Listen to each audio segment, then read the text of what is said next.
tahun ajaran baru. Jadi sebagai perkenalan kita, Bapak kenalkan diri sebagai berikut. Nama Bapak ada di sini, Selamat Hasan SE.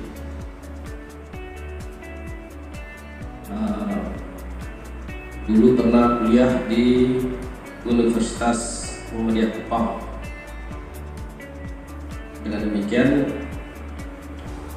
dari universitas itu Bapak mengambil jurusan ekonomi. Jadi hari ini kita akan belajar tentang ekonomi. Ekonomi itu memang asik. Ekonomi itu asik. Karena apa asik?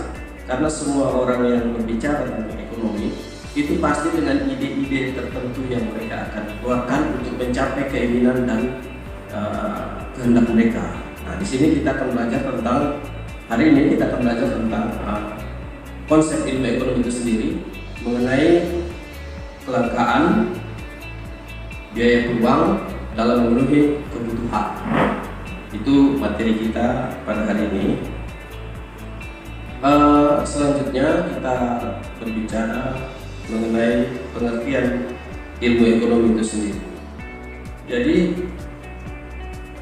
sebelum kita masuk ke pengertian ilmu ekonomi, di sini akan Bapak sampaikan bahwa setelah materi ini nanti, hari ini kita akan mempelajari tentang pengertian ilmu ekonomi, kemudian masalah ekonomi.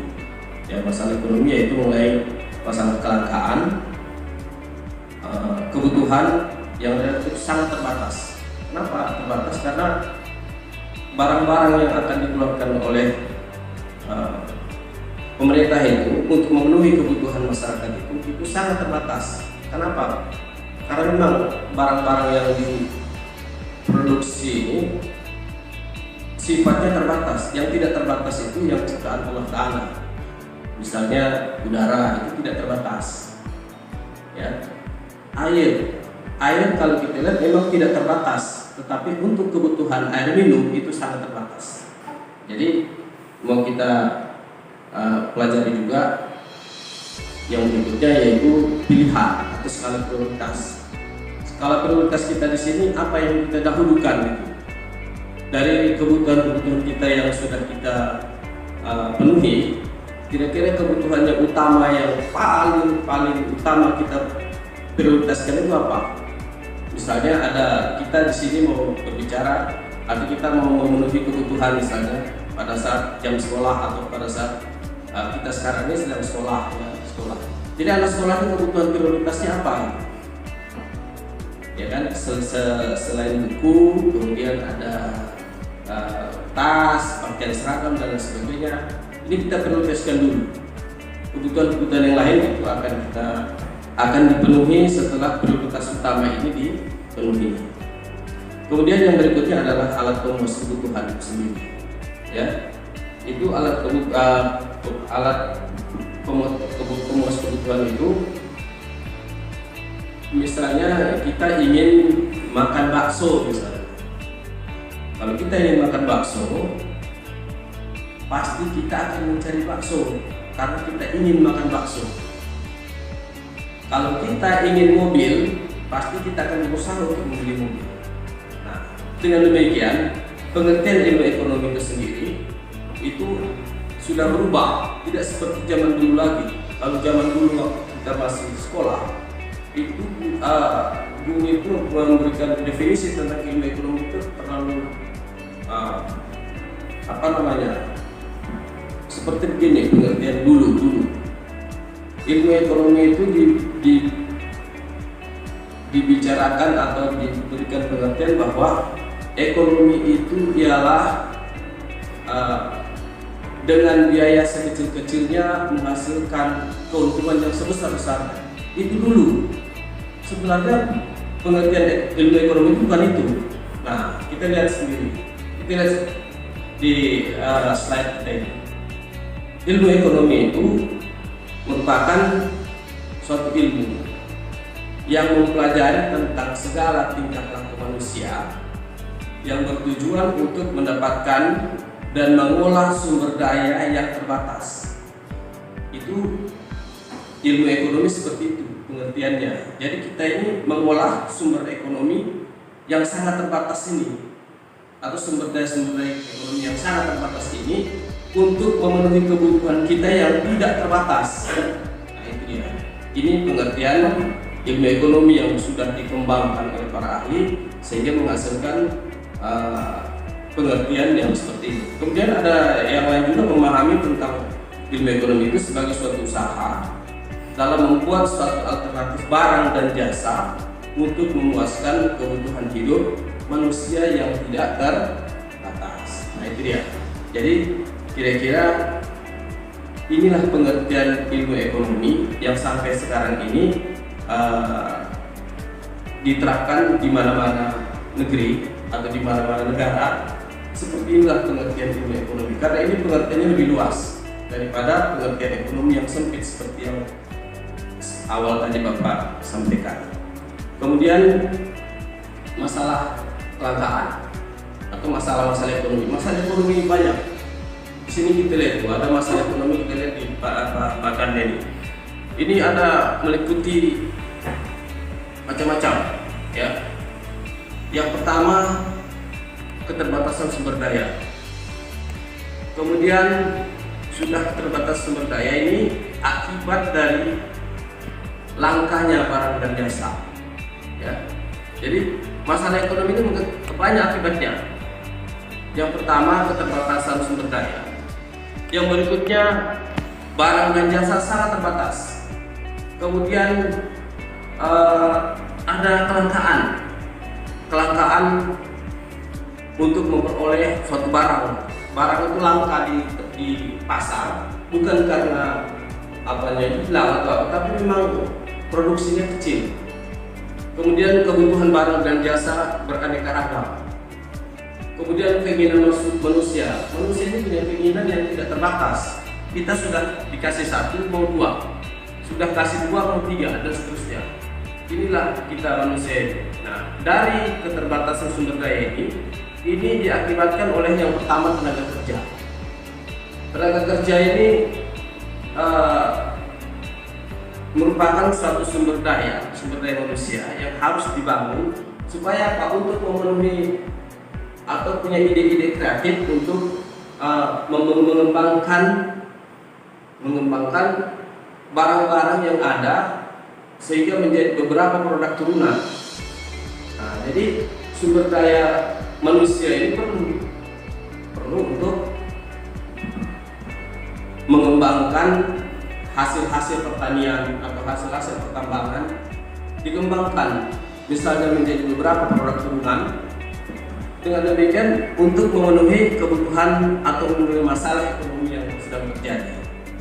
Kemudian yang berikutnya adalah masalah sumber daya alam. Kita tahu sendiri bahwa minyak bumi itu terbatas.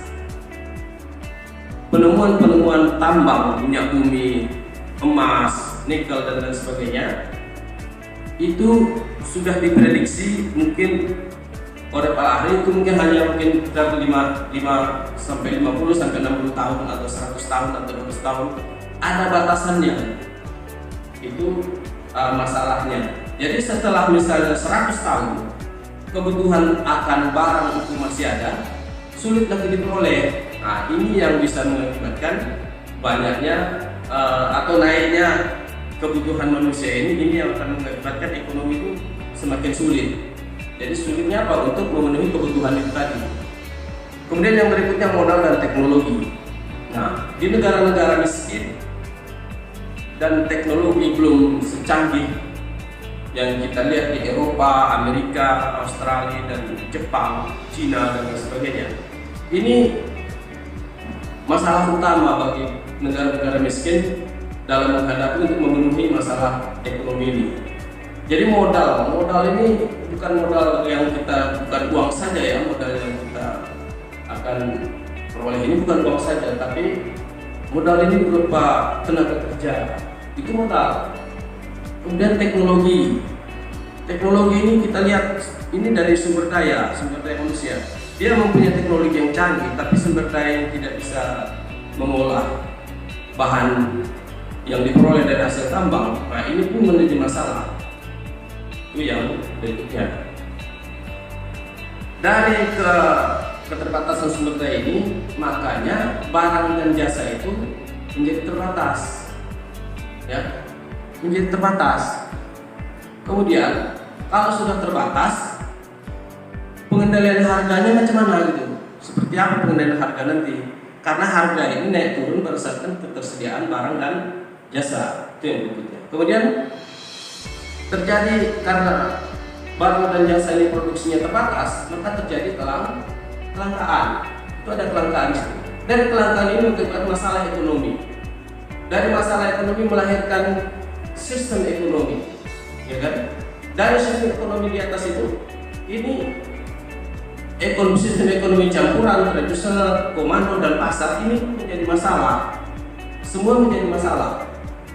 Kenapa? Ekonomi campuran. Bagaimanapun ekonomi campuran ini akan menjadi masalah apabila barang dan jasa itu terbatas atau kelangkaan itu terbatas. Kemudian ekonomi tradisional itu seperti itu. Nah, kemudian ekonomi komando pun seperti itu. Kemudian ekonomi pasar pun sama. Apalagi ekonomi pasar. Ekonomi pasar ini harga-harga yang ada di pasar itu tergantung ketersediaan barang dan jasa. Kalau barang dan jasa tidak ada atau langka, maka harga pasar akan naik. Itu. Kemudian yang berikutnya, kalau sudah begitu, maka kebutuhan akan barang dan jasa yang beraneka ragam itu mengalami masalah juga. Kebutuhan akan barang dan jasa ini bisa dikategorikan berdasarkan waktu. Ya, waktu penggunaan. Contoh Lebaran ini kita beberapa bulan yang akan datang akan menghadapi bulan puasa dan bulan Ramadan dan bulan puasa, bulan Syawal atau Lebaran. Sehingga pada waktu itu intensitas kebutuhan masyarakat itu semakin tinggi. Jadi disitulah barang-barang itu akan mengalami kenaikan harga. Ini bermasalah, termasuk juga dalam masalah ekonomi. Kemudian intensitas penggunaan yang berikutnya berdasarkan intensitas penggunaan. Jadi barang yang kita akan kita butuhkan ini gunanya untuk apa? Misalnya kita mau beli mobil. Penggunaan mobil untuk apa? Nah, mobil ini misalnya kita mau pergi rekreasi beramai-ramai. Ini kalau satu orang punya mobil satu, dengan jumlah penduduk di Indonesia ini ada sekitar kurang lebih 270 juta, setiap orang menggunakan mobil, berarti ini pun menjadi masalah. Ini karena apa? Kegunaan daripada mobil itu sendiri ini bisa mengakibatkan masalah. Jadi perlu pengendalian distribusi mobil dan lain sebagainya itu supaya masyarakat ini bisa tenang dalam menghadapi masalah ekonomi. Kemudian yang berikutnya adalah sosio budaya atau sosial budaya. Ini masalah sosial budaya pun seperti itu. Misalnya di Bali. Di Bali pada masa hari Nyepi, nah ini orang tidak boleh beraktivitas, apalagi seperti sekarang ini. Kita kan sedang menghadapi social distancing. Social distancing ini kan pembatasan sosial. Pembatasan sosial itu mengakibatkan harga-harga atau pembeli barang tidak ada. Pembeli ada tapi tidak banyak. Kenapa? Karena produksi tidak ada. Ya. Ini social distancing, akibat dari social distancing mengalami masalah ekonomi.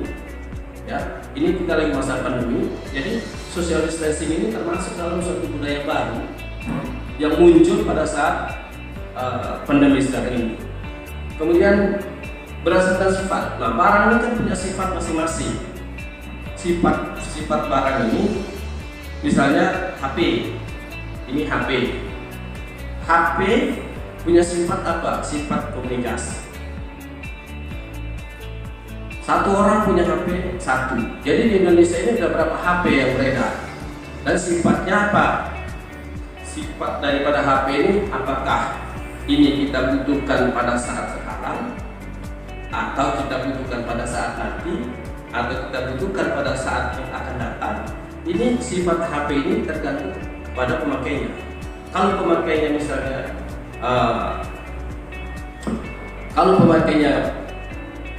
membutuhkan barang ini, dianggap sebagai barang yang pada saat ini sangat diperlukan, maka dia harus menyediakan aktif. Itu sifat. Kemudian subjek yang membutuhkan barang. Nah, ini subjeknya, orang-orang yang membutuhkan itu. Siapa yang membutuhkan? Misalnya orang cacat. Orang cacat dia akan membutuhkan kursi. Misalnya dia tidak bisa berjalan, minta maaf ya, orang cacat yang kakinya lumpuh, tidak bisa berjalan, dia akan membutuhkan kursi roda. Kursi roda ini produksinya berapa? Karena kebutuhan akan kursi roda ini banyak. Nah, dalam kursi roda itu sendiri, itu kan diperlukan, misalnya dia menggunakan alat besi, ya, besi. Ini besi ini kan terbatas juga ini, kalau kita lihat ya. Jadi dengan demikian maka apa-apa yang kita inginkan itu, apa-apa yang kita inginkan, ini harus mempunyai skala prioritas.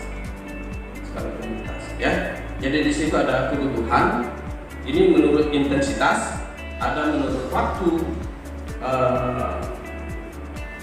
pemakaian atau waktu pemenuhannya, kemudian sifatnya dan subjek atau yang membutuhkannya. Ini ada intensitas itu kebutuhan primer, sekunder, dan tersier. Apa itu primer? Primer itu kebutuhan mendasar. Sekunder apa? Kebutuhan setelah kebutuhan primer mendasar terpenuhi baru kebutuhan sekunder. Artinya misalnya kita baju ini kebutuhan sekunder. Kebutuhan tersier itu kebutuhan akan hiburan, itu kebutuhan tersier. Kemudian waktu pemenuhan pemenuhan kebutuhannya itu ada waktu sekarang, waktu akan datang, waktu yang tidak terduga, misalnya tiba-tiba sakit, atau sepanjang waktu. Contoh sepanjang waktu itu udara kita pakai sepanjang waktu.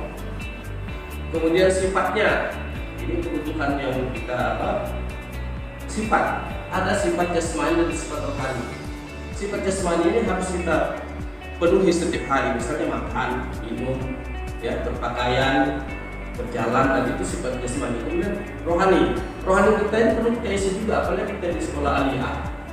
Nah, kita perlu kebutuhan rohani ini kita penuhi. Kita harus rajin sholat 5 waktu. Apa hubungan sholat 5 waktu dengan kebutuhan ekonomi? Sholat 5 waktu itu berkaitan dengan air, karena setiap kita sholat butuh air bersih untuk sholat, untuk wudu dan lain sebagainya. Kemudian pakaian yang bersih. Kemudian yang terakhir subjek. Subjek ini yang membutuhkan siapa? Individu atau umum? Nah, ini.